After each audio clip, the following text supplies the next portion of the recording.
Evening members of the public and guests. It's 7:30, so we'll make a start. I'll start by reading the emergency evacuation announcement. In the event of a fire or other emergency, please exit the building in an orderly manner to the assembly point, which is located in the market car park. The fire exit in this room is indicated by a green fire exit sign. Please do not delay the evacuation by collecting any belongings. Do not use the lift. The premises must not be re-entered until the fire brigade have given the all clear. Please note it is against the law to smoke on these premises. Please also note that this meeting will be audio recorded, and if I can remind members to turn off or turn their mobile phones to silent, please. Agenda item number 1 this evening, apologies for absence. We have received apologies from Councillor Hoy, Councillor Mr Hoy, Councillor Mrs Shaw and Councillor Newport. Substitute for Councillor Hoy is Councillor Mountain. Substitute for Councillor Shaw is Councillor Lucas Gill. And substitute for Councillor Newport is Councillor Black. Don't think there's any others. Non-members attending? No. There are none. Agenda item number 4, which are minutes of the meeting held on both the 1st of June 2017 and the 13th of June 2017. Those are being circulated. Councillor Mr Mason. All members have received 2 communications from members of the public indicating that the minutes on the 1st of June are incorrect insofar that they refer to the wrong number of those people seeking sheltered accommodation. I'm advised that it says 41 when it should say 75.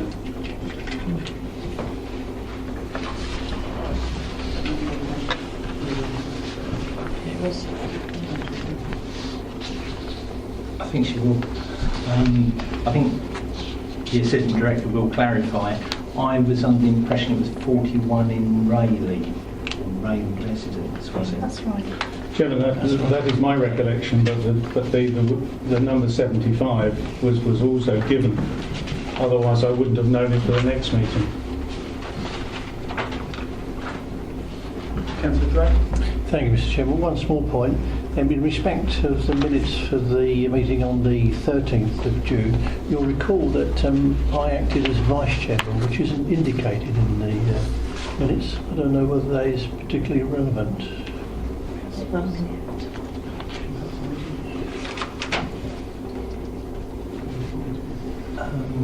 Yeah, we can amend to show that, and we'll amend the 1st of June to clarify between the 75 and 41.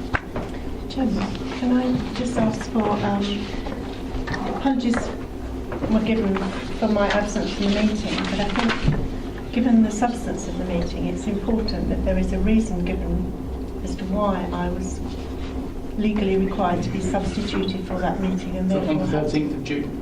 13th of June. So I'd like the legal officer to actually formulate a form of words that are appropriate there that indicates why I had to be substituted. I can request that. Yeah. Thank you. Any other comments from me?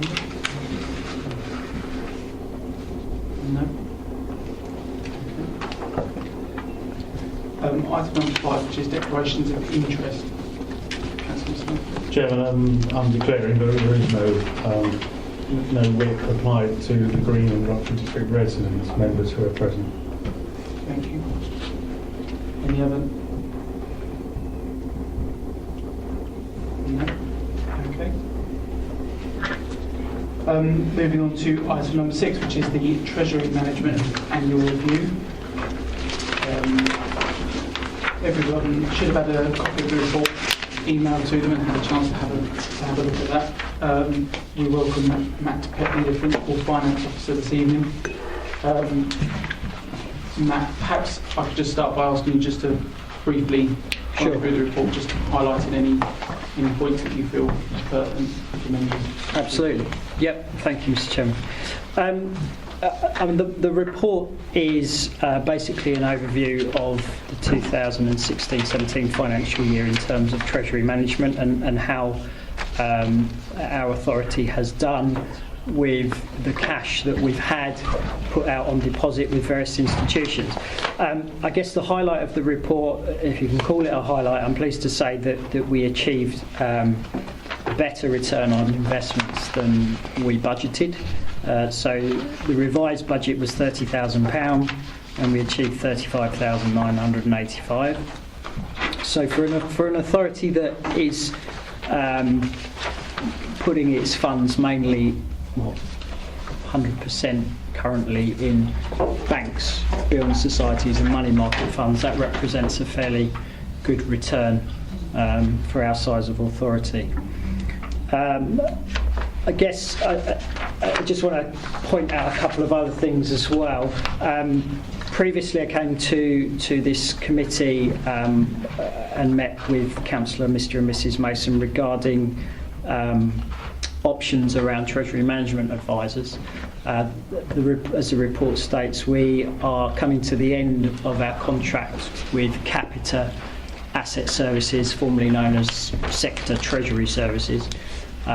They are our advisors and basically supply information on credit ratings, market watches, interest rate forecasts, including interest rates on borrowings as well, provide training sessions and the such. We explored various options around whether we could look to the County Council for that expertise, given that this authority procures its 151 from Essex County Council. Having spoken to the Section 151 officer, whilst a lot of that information could be provided by county, it doesn't necessarily come within the limitations of the contract that we have with them for the role of Section 151 officer. So it's potential there that we would have to pay extra for additional costs, additional services. So his advice is that we go out to tender leading up to the new year to re-let this service for another period of time.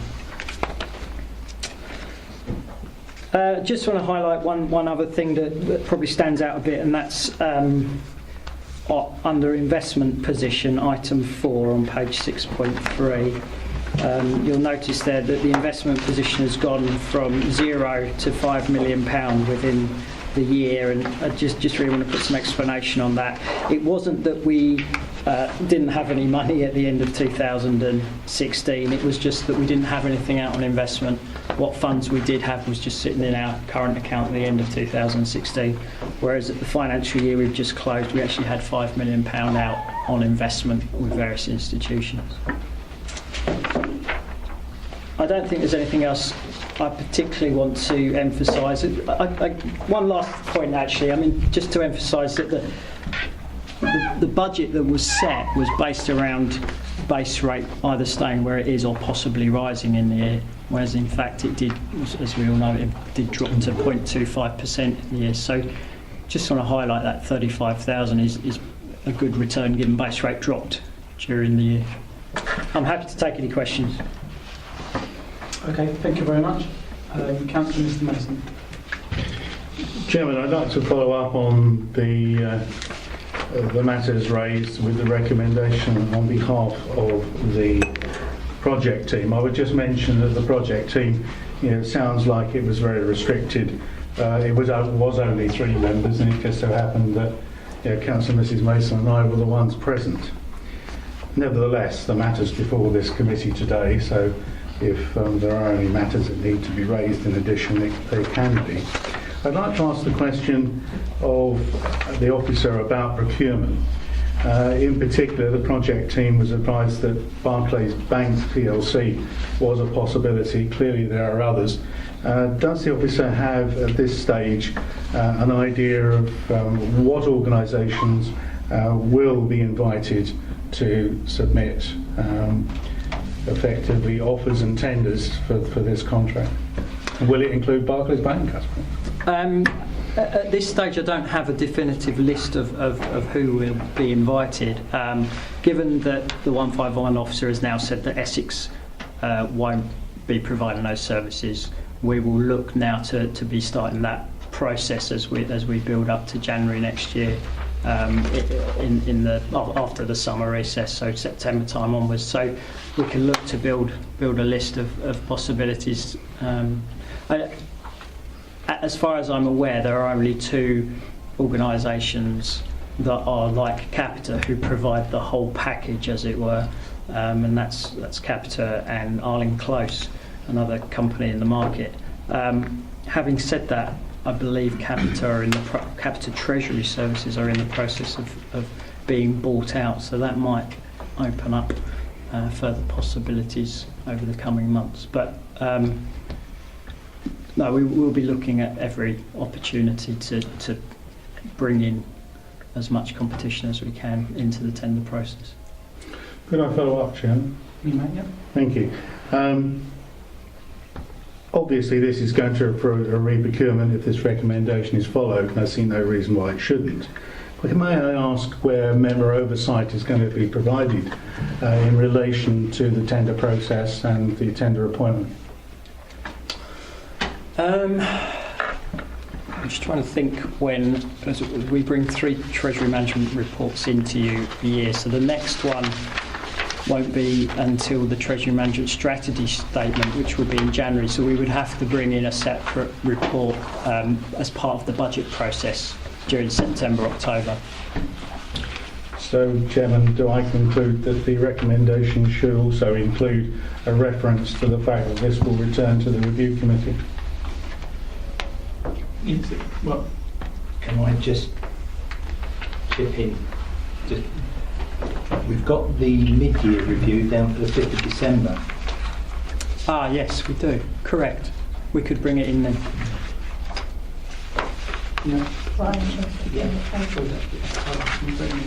February. Would that be too close, or? No, well, we wouldn't. No, that should be fine. Because it's not going to be a long tender process, so that should be So fine. if the contract expires in February and we are obliged to give a month's notice Yeah, in January, yeah. So It's the end of February, so end of February, yeah. So we've end got of January we would be giving notice, so 5th of December would be fine. so 5th of December would be okay. We can do that. Members happy to see that. Councillor Drake? Thank you, Mr. Chairman. Presumably for the tender process, we'll be drawing up some sort of specification.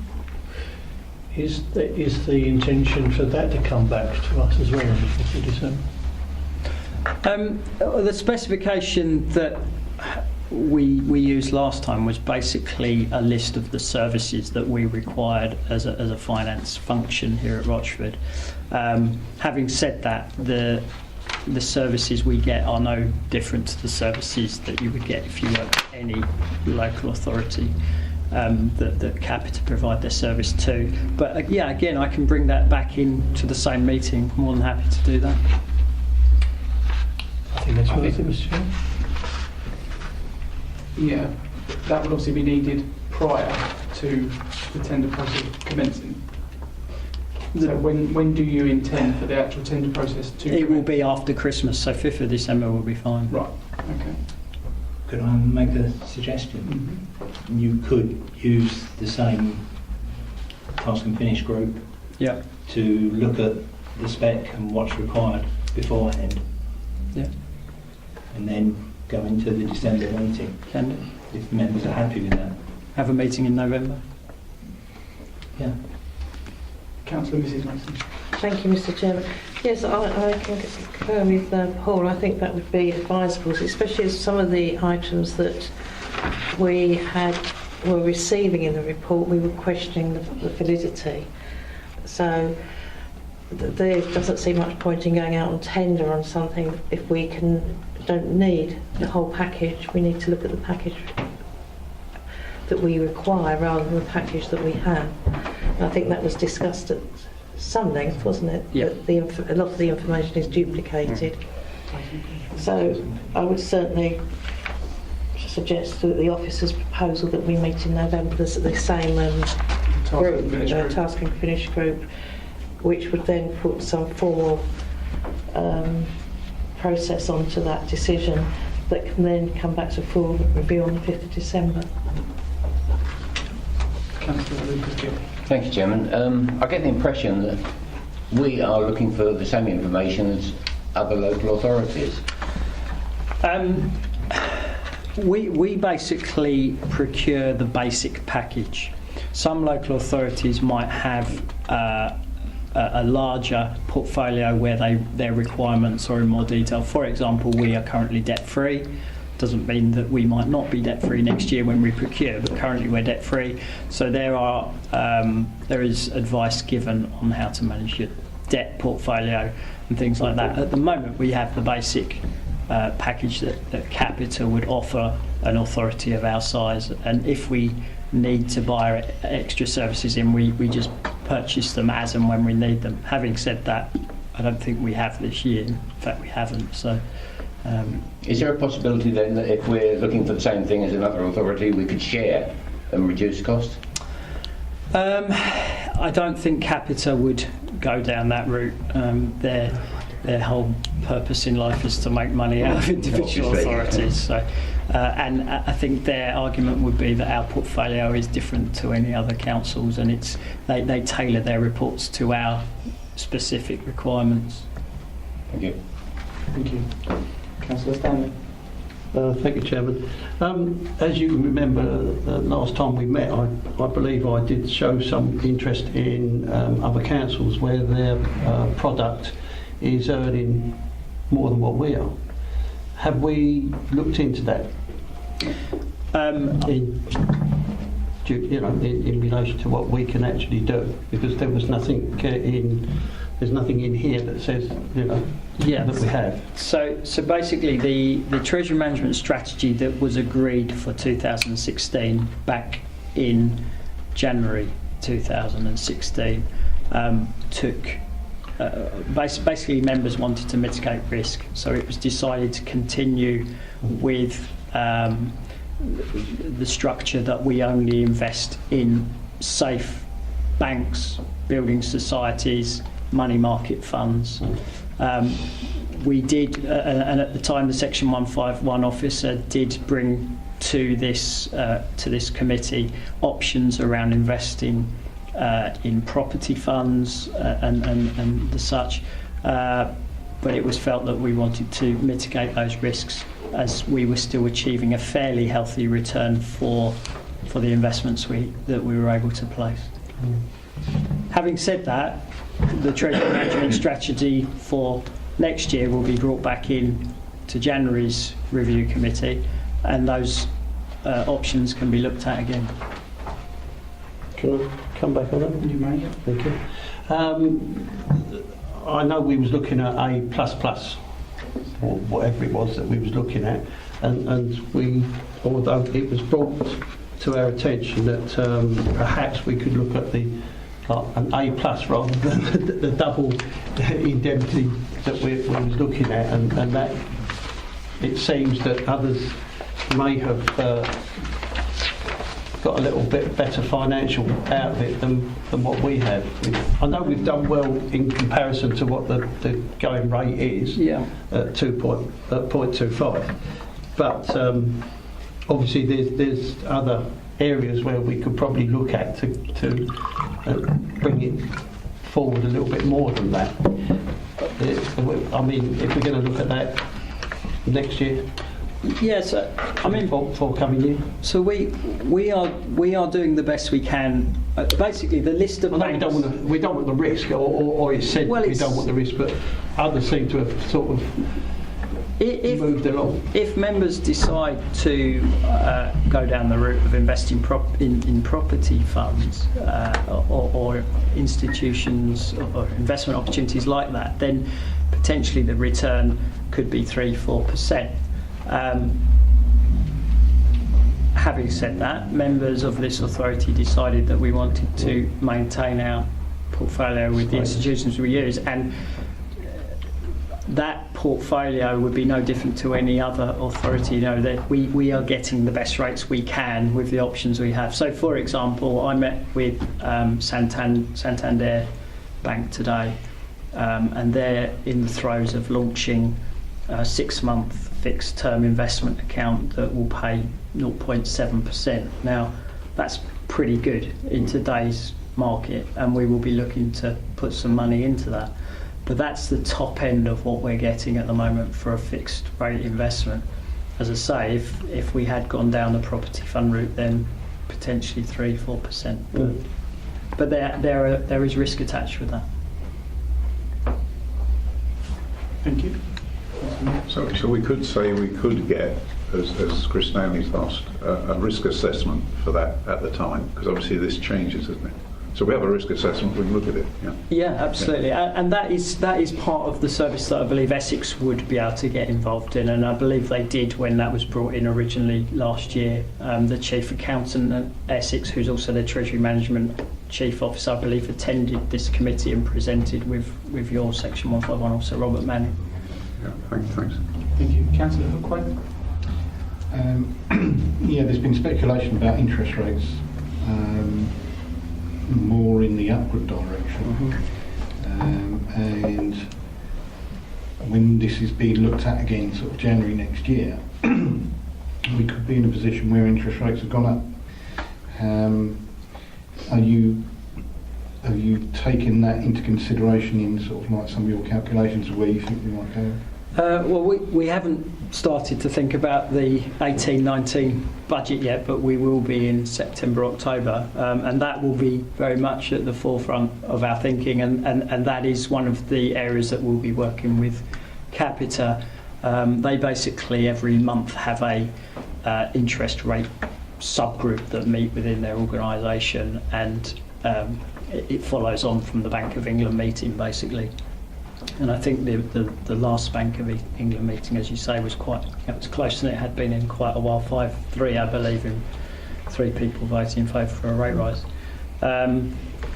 Having said that, base rate going up doesn't necessarily mean that interest rates in banks, building societies will go up.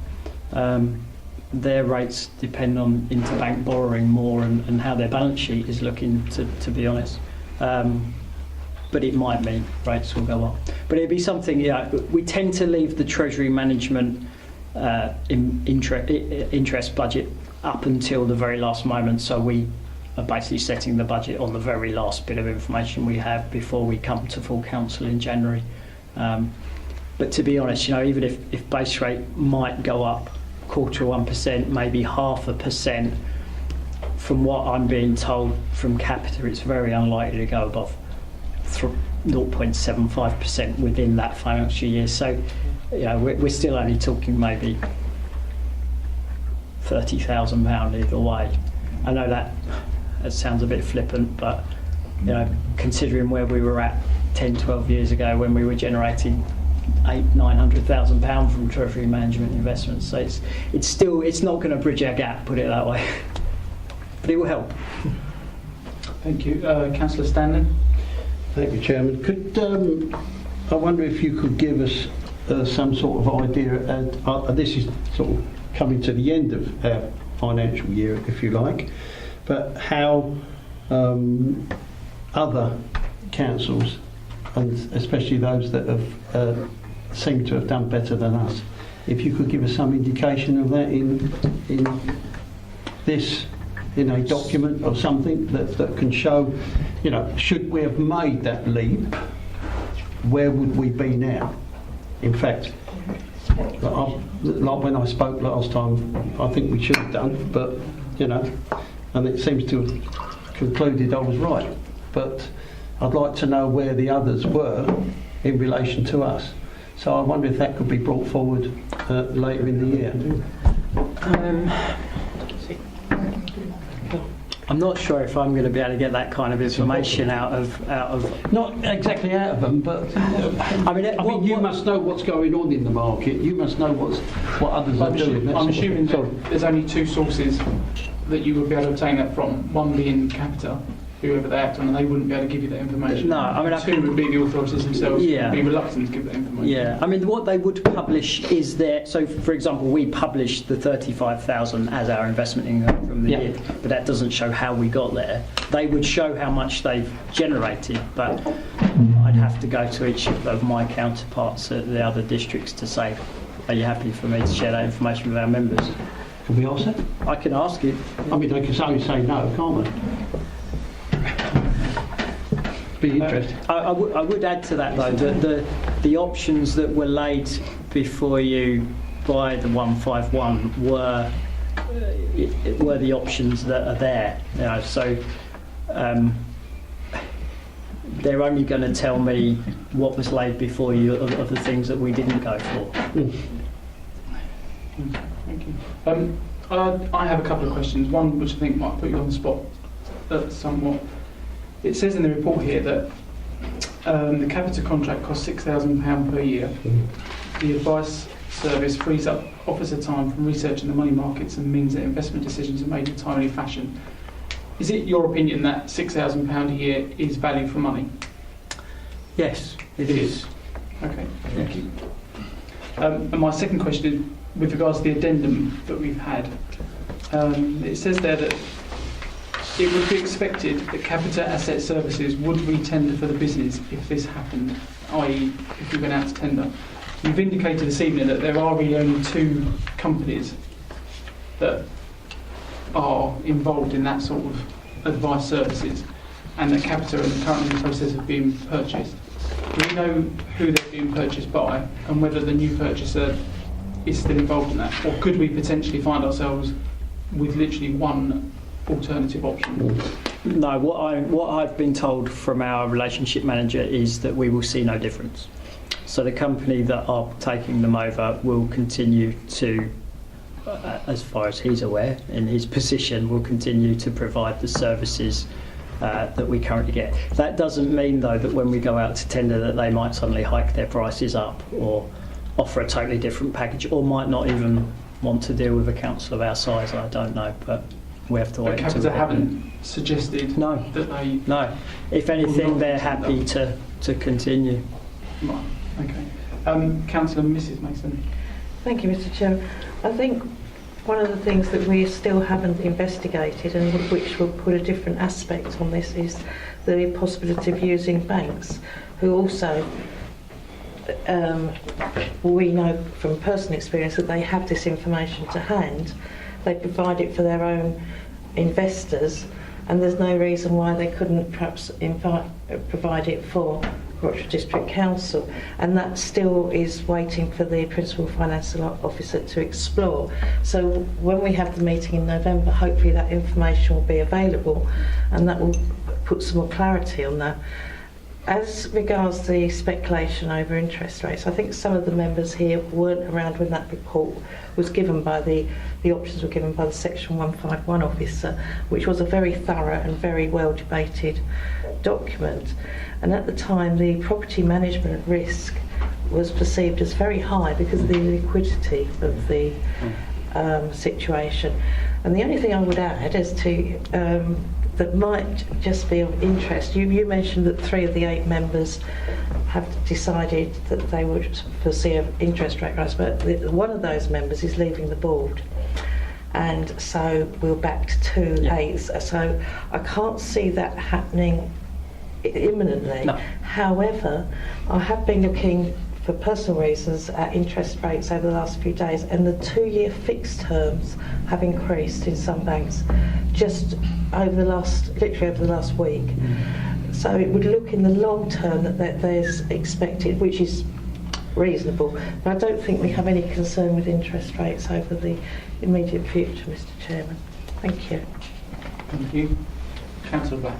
Yeah, thank you, Chairman. Yes, going back a little bit, we were saying there's only 2 ways of getting information about other councils. One is from Capita, and the other is from the councils themselves. And though you can see the outcome for each council, you can't see how it got there. I mean, but how publicly available is that information? If you put in a freedom of information request, could you get that? Yeah. No. I doubt it. I'm more likely to get it by just phoning them up. Fair enough. Okay.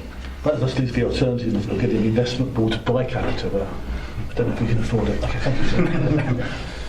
Councillor Mr Mason. Actually, that's where I was going next, but not to buy it. You'll be pleased to know. What I want to just remind members is whoever owns the Capita Treasury Services, or ultimately ends up, it is important that they are a company of repute and of financial standing. We wouldn't just take the service just because it was owned by, a company which we, didn't have the most appropriate financial and probity and ethical confidence in. Thank you. Councillor Drone. Thank you, Mr. Chairman. 2 points, if I may. The current fee via Capita we know is £6,000. Is VAT payable on that? No, we claim back the VAT. So we do pay it? We do pay it, we claim it back. In respect of point 2.2 on page 6.2, the second point, it mentions the Treasury management practices, which was last reviewed and updated in December of 2015. Is that due for review soon? That will be due for review at the end of this year. So similar time, December time this year. Okay, so nearly 2 years, I think. Yeah. Well, it's looked at every time there's a change, and there hasn't been a change since December 15, but I believe there will be some changes for this year. So. Okay. Will that come to us again in December? That is more likely to be part of the January report, because we go into the specifics on how the strategy is set and the legislation that surrounds the strategy. So if there are any changes to the report, to the practices, we would report them as part of the strategy statement. Okay, thank you. Thank you. Any other questions or comments from members? Doesn't look like it. There are recommendations, 2 recommendations in the report for members to agree, and I think obviously we will have the recommendation that it will come before the task and finish group in November.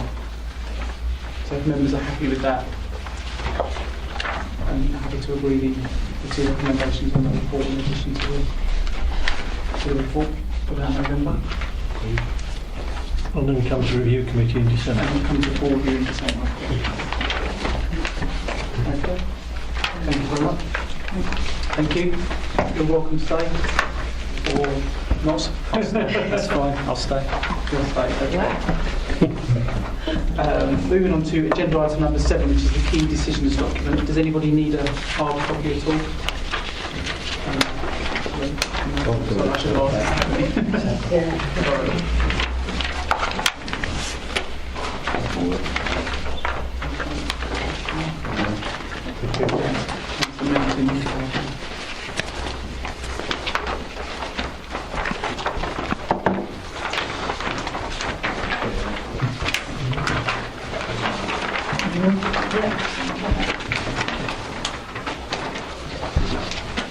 Okay, fine. Hand this over to Paul, just to run through everything. Okay, the first one, the Environmental Health Service Plan, I'm told that will be out on Friday in the members' drop. Okay, and then we have the South Essex Economic Development Needs Assessment, which was on last month, and that will now be the 31st of July, and a new one on there, the Essex Gypsy and Traveller Accommodation Assessment, which will also be for the 31st of July. I think it's handy that the original dates are back on there. Yeah. With the comment afterwards, handy for members to review. Any comments at all from members on any of those? Councillor Hookaway? Does the last item involve anyone on the planning committee with regard to looking at future aspects of planning? These are evidence documents that go towards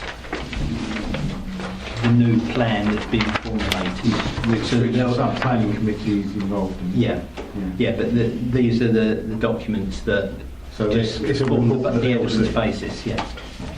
Chairman, I'm not sure that the Planning Policy Subcommittee will see those documents. If we follow what happened with the addendum to the SHMAL, there's been no meeting to discuss it. I don't anticipate there will be with this evidence either. In fact, Councillor Hookway raises an interesting question, but that subcommittee never seems to meet anymore, so I don't have that confidence, I'm afraid. Is it something that we could recommend, that the planning subcommittee meets to have a look at this? Yeah, I support that.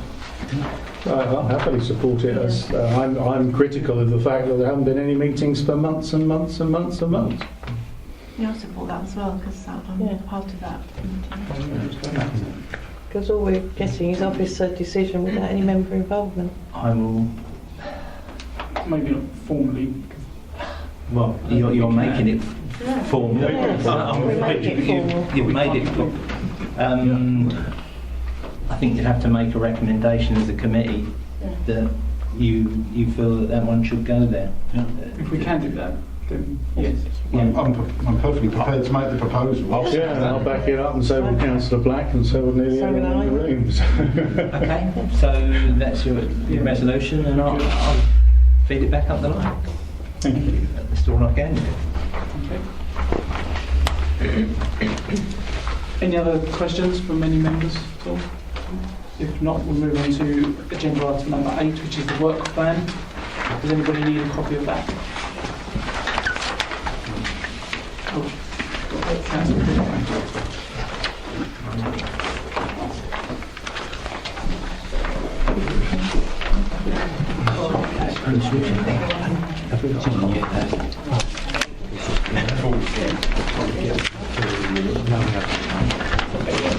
Again, if I can hand over to Paul just to run through this with the members.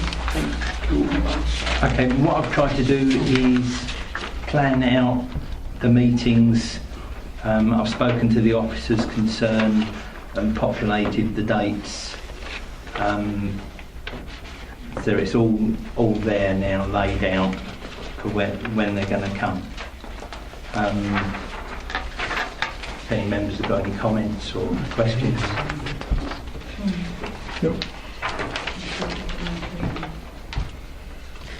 Just Any need questions? to put the November and December. Any questions from members at all regarding the work plan? No? No. Okay. Sorry, just one thing. Councillor Hookway. The sanctuary one in November, is that just like their annual sort of like presentation before the review committee?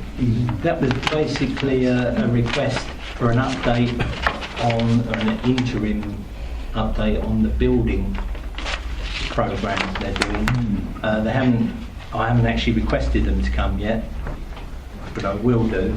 Because There's outstanding things to do with this, isn't there? Yeah. Yes. Yes. Should I be declaring an interest as a member of the Sanctuary Committee at this point in discussing this? Yes. No, because I don't think your committee actually, or that committee decide on the building programme, do they? Well, who else would it be? Well, I thought it was Sanctuary themselves, And part of the that main committee. Sanctuary. but through the Rochford Committee. Right, okay, yeah, so.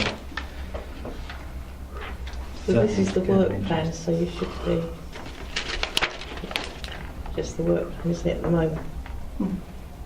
But I just don't want to be seen not to be declaring interest where I should be, because of the sensitivity of all the sanctuary situation.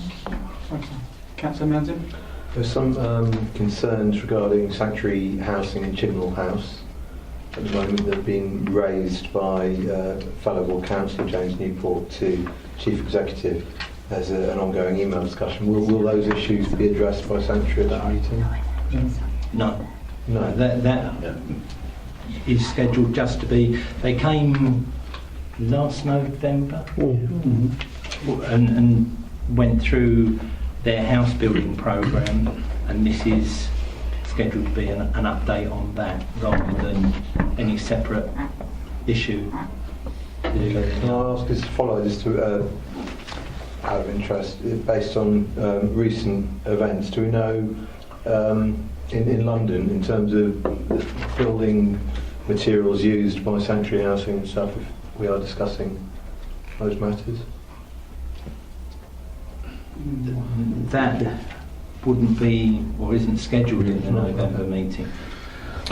Chairman, we've got a point on this report that says additional work items to be considered, programmes at a later stage. Is that what we're discussing now?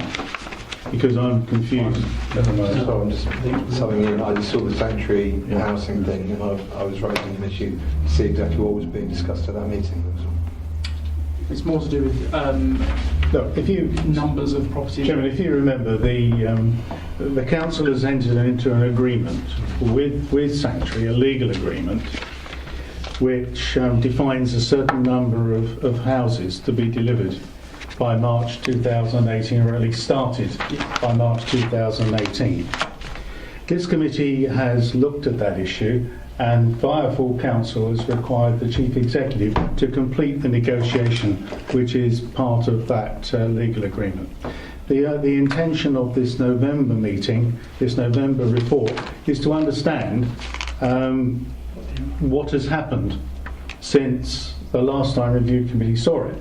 The expectation is that full council will have received a report from the Chief Executive detailing how that number is going to be delivered in tenures and types of building. But if they haven't, then of course we have the opportunity in November to cross that bridge another way, but more particularly to get a report on the progress. Because if they have to have started them by March 18, you'd think by November they'd know what they were going to do. Putting it absolutely, in definitive terms. So that's what that's all about, really. Thank you, Chair. Thank you, Mr. Mason. Councillor Gooding. I just wondered if there's any opportunity to bring back the NHS plans at all. I don't see anything on here. You mean following, obviously, the announcement, specifically with regards to The accident changes, emergency? Or yeah, the changes are planned. Councillor Hook, is your comment with regards to that? Yes. When we had the presentation before full council,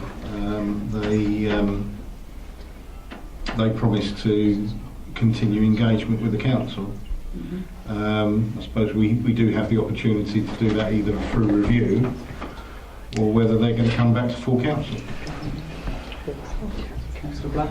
Yeah, I fully support the council keeping an eye on this. I just think it should come back to council. I thought the council meeting worked very well, and I think we should try and repeat the event rather than bring it to the review committee. Yeah, I agree. I would second that. Thank you, Chairman. Did they not say, the NHS people, that they were going for public consultation September, October time?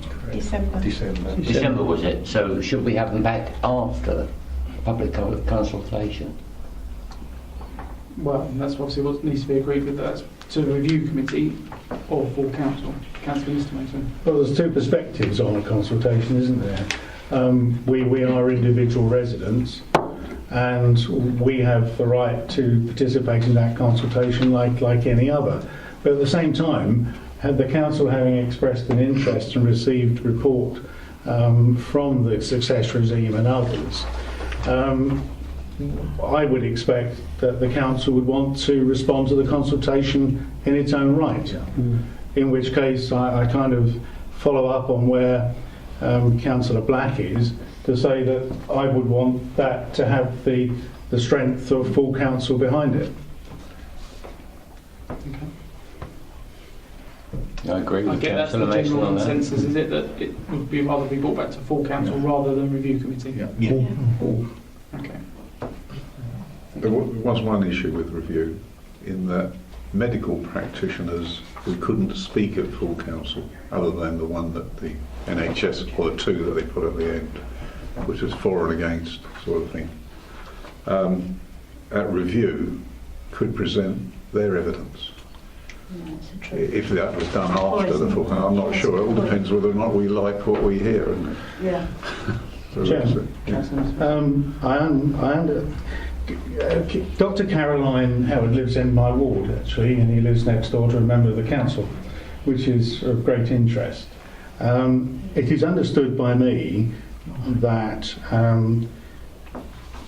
Dr. Howard wouldn't be able to just turn up to any presentation to the council, but she will and can if she's invited by council.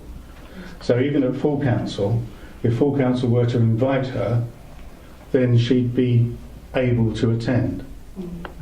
Okay. Just Councillor Whelan? back on that.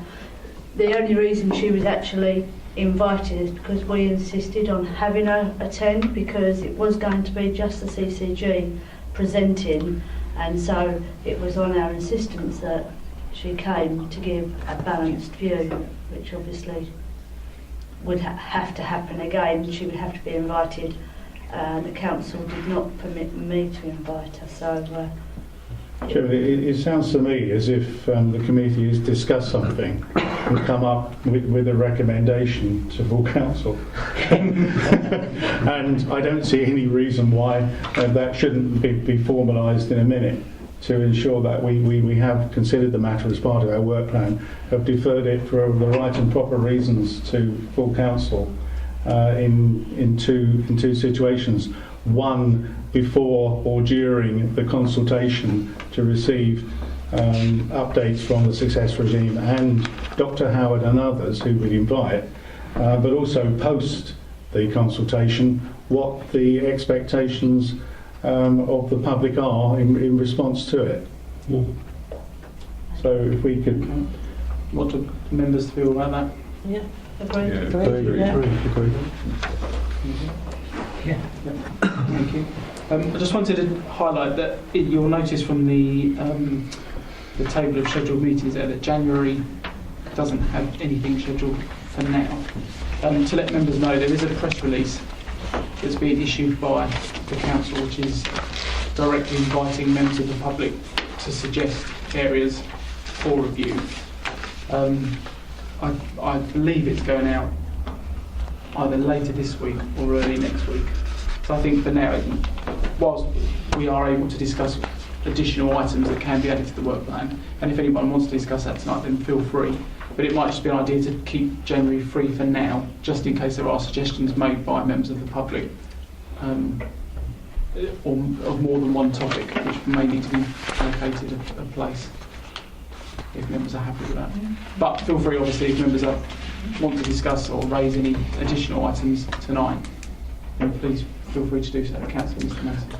I would, Chairman, and I don't wish to embarrass Councillor Lumley by raising it. So, but I'm becoming aware of all sorts of claims of difficulties with maintenance and costs upon the tenants of Sanctuary, and following up on what Councillor Mountain had to say. That's another one. I'm thinking it's a separate subject, and I think it would be appropriate to invite Sanctuary in to discuss particular issues that have been brought up by residents and tenants. Makes it easier if we do it in review committee than to leave it to individual ward members scattered across the district, to take these things on themselves. And maybe we can form a view across the district as opposed to the individual wards.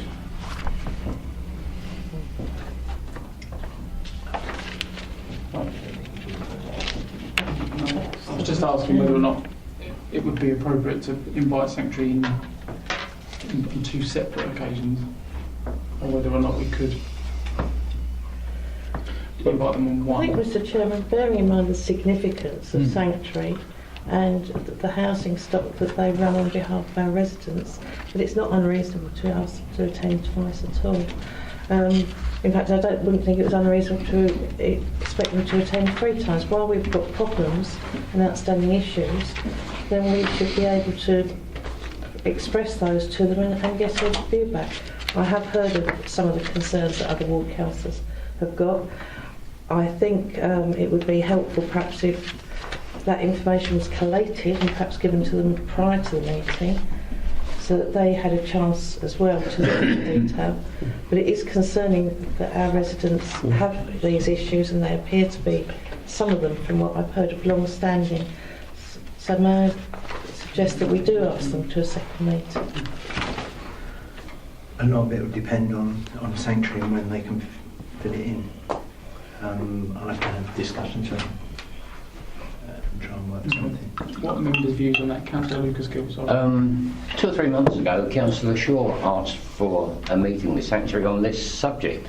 And if I remember rightly, Paul, the answer you gave back was that we couldn't ask or talk about specific items. You can talk in generalities, but not specific households as such. Cases, you mean? So you can talk about cases. buildings. Yeah, you can talk about buildings and things like that, but you can't talk going about down individuals. to one resident's issue. It's just that some of them are so common. I know from my late wife's days the problems she had, and a lot of the problems were similar, affecting various other residents. Yes, but you could give the block and not the actual address, or you could say it's a fire exit, which of course is communal.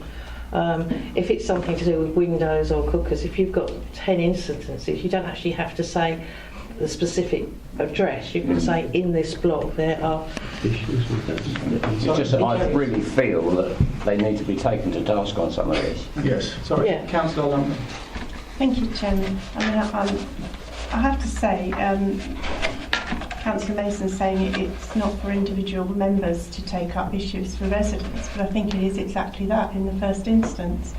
And that was my understanding of the arrangement that we have with Sanctuary, that ward councillors should be involved in the first instance, and where there are common issues or multiple issues in the same spaces or multiple attempts to resolve something, then it becomes an issue that is referred either to one of the committee members to take to the committee, or for a collective response from this council through some channel or other.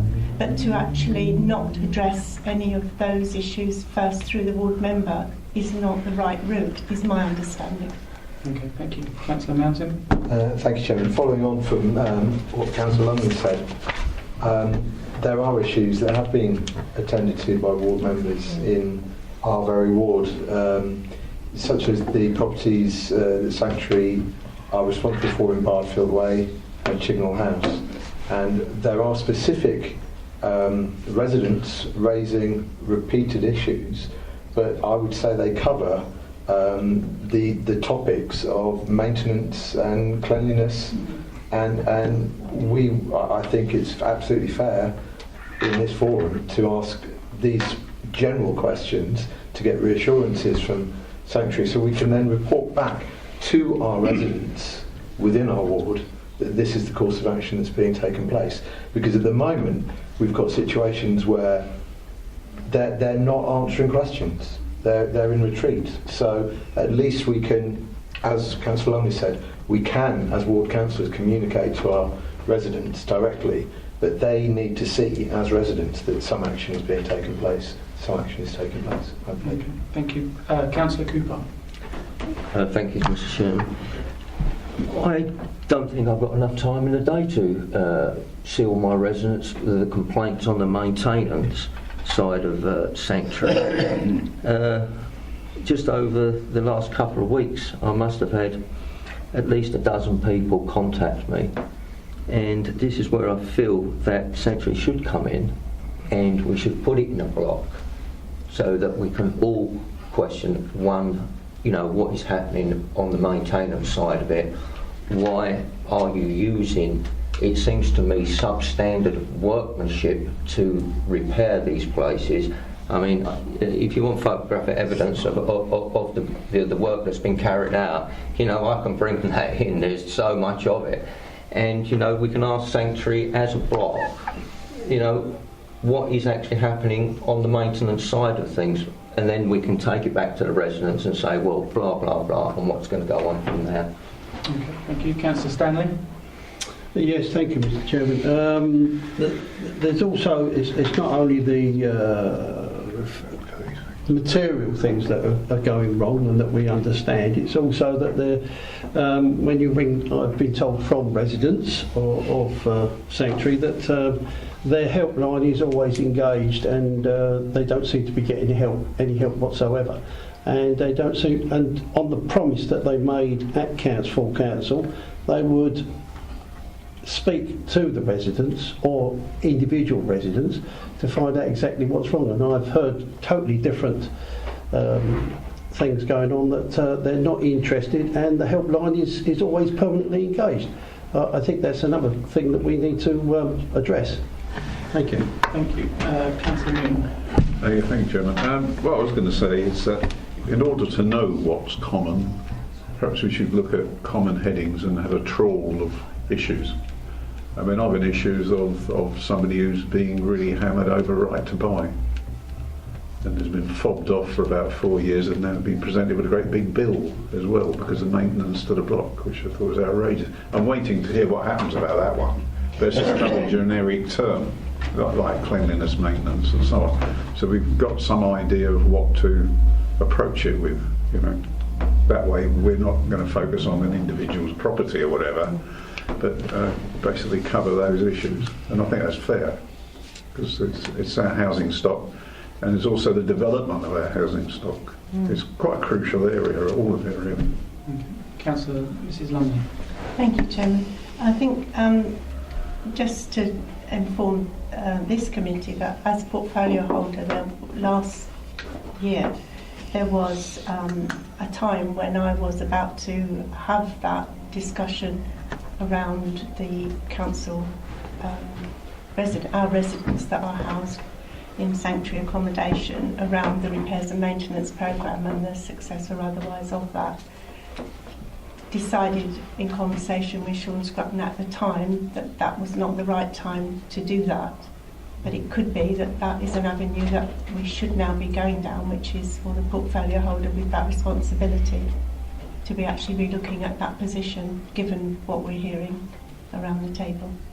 Okay, thank you. Councillor Mr Mason.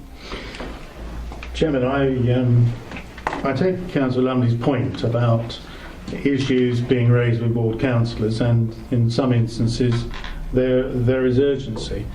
I must admit I didn't foresee us waiting till January to deal with this. So I had it in mind that we would be pooling our relative ward reports under the headings that Councillor Milne suggests, and having a much earlier meeting with Sanctuary. I don't favour going through the portfolio holder alone, because I think there's much wider issues to be considered. Materials is one.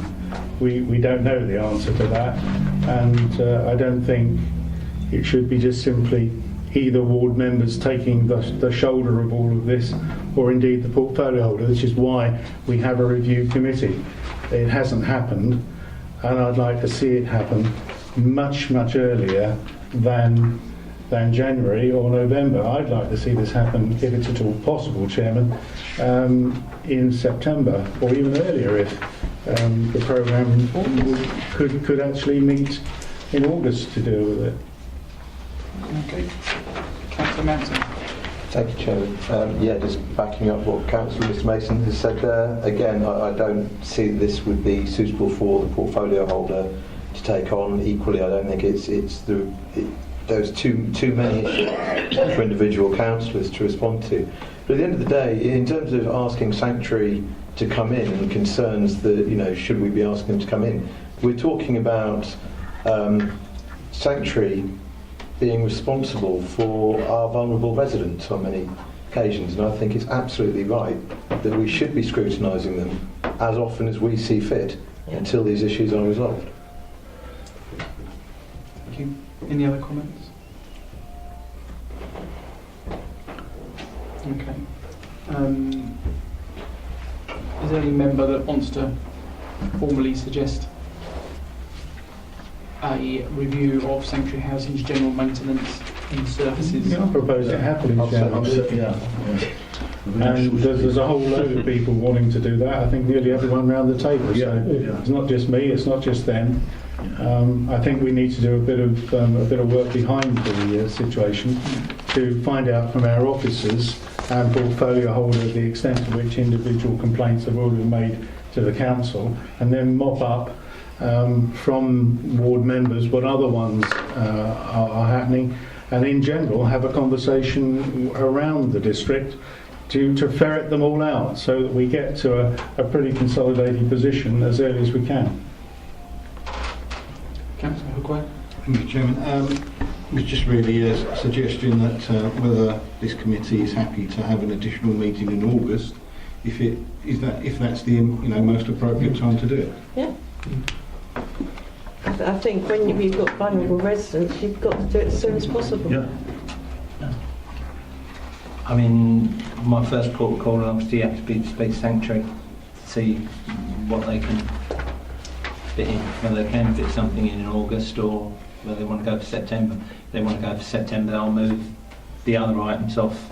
I don't think August. I think August is too soon in order to collate the information that I think members are going to want. I think there's probably a lot of members that won't be here during August. But I'll go around and try and sort this out, and I'll just amend the work plan accordingly. So I'll put the items. You'll just feed that back to us. Yeah. As normal, I'll email out. So that'd be a problem for September. Well, depends. Are all members happy and comfortable with that? Yeah. Can we show our hands or? Yeah.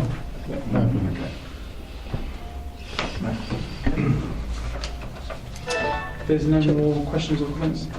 Oh, sorry, Councillor Stanley. Right, thank you, Chairman. I do have a worry a little bit about Sanctuary, as they are their own boss, if you like, and can do so how they please, how they want to run their business and what have you. So in a lot of cases, and I think we're going to find it, that their argument will be we are trying to do our best as well as what we are doing at the present time. And I just wonder just how much influence we have towards them. You know, I mean, we can't dictate to them what we want, but we can ask them those questions, like for our residents that are in their houses or accommodation. But it may not be influence. Maybe it's accountability that is the main topic rather than influence. But I do understand your comments. Yeah, I understand your concerns. It's going to be a fine balance here. And we've got to watch it. Mr. Chairman, I think that there's one thing that we're forgetting, that there are other avenues open to us. That if there are issues that aren't being resolved, we've got health and safety, we've got fire officers. There is something we can do. What we should not be doing is ignoring it. And every one that I've heard of from Sanctuary, it would appear to be a long-term repeated problem. Now, that's probably not true. They're probably the only ones that we hear about, probably the easy ones are dealt with.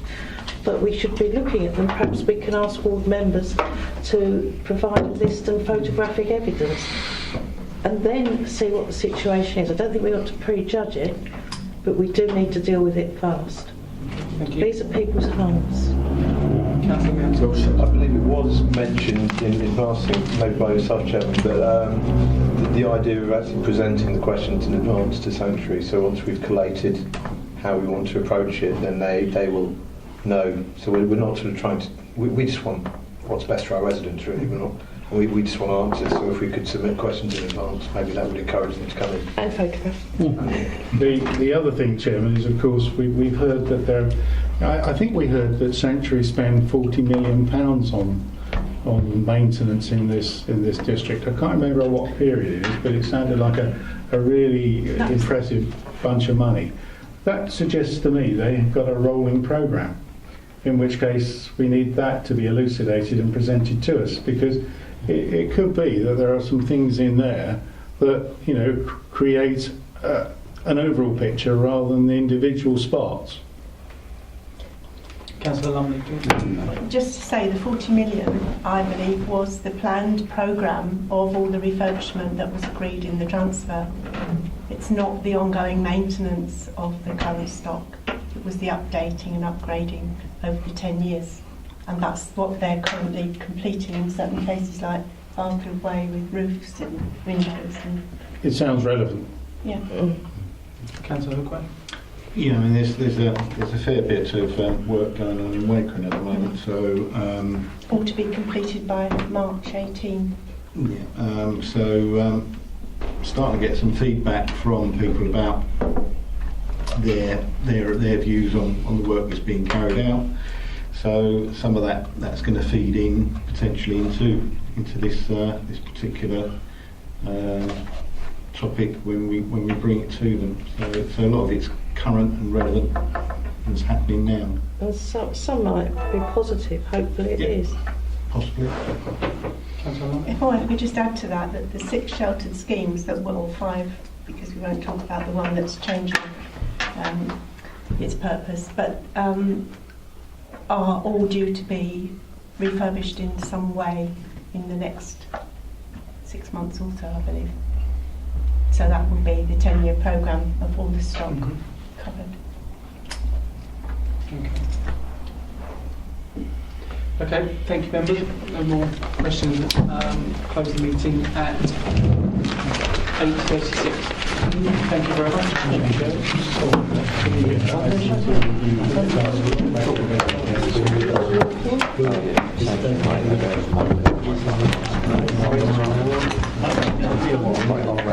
Yeah, but if you've got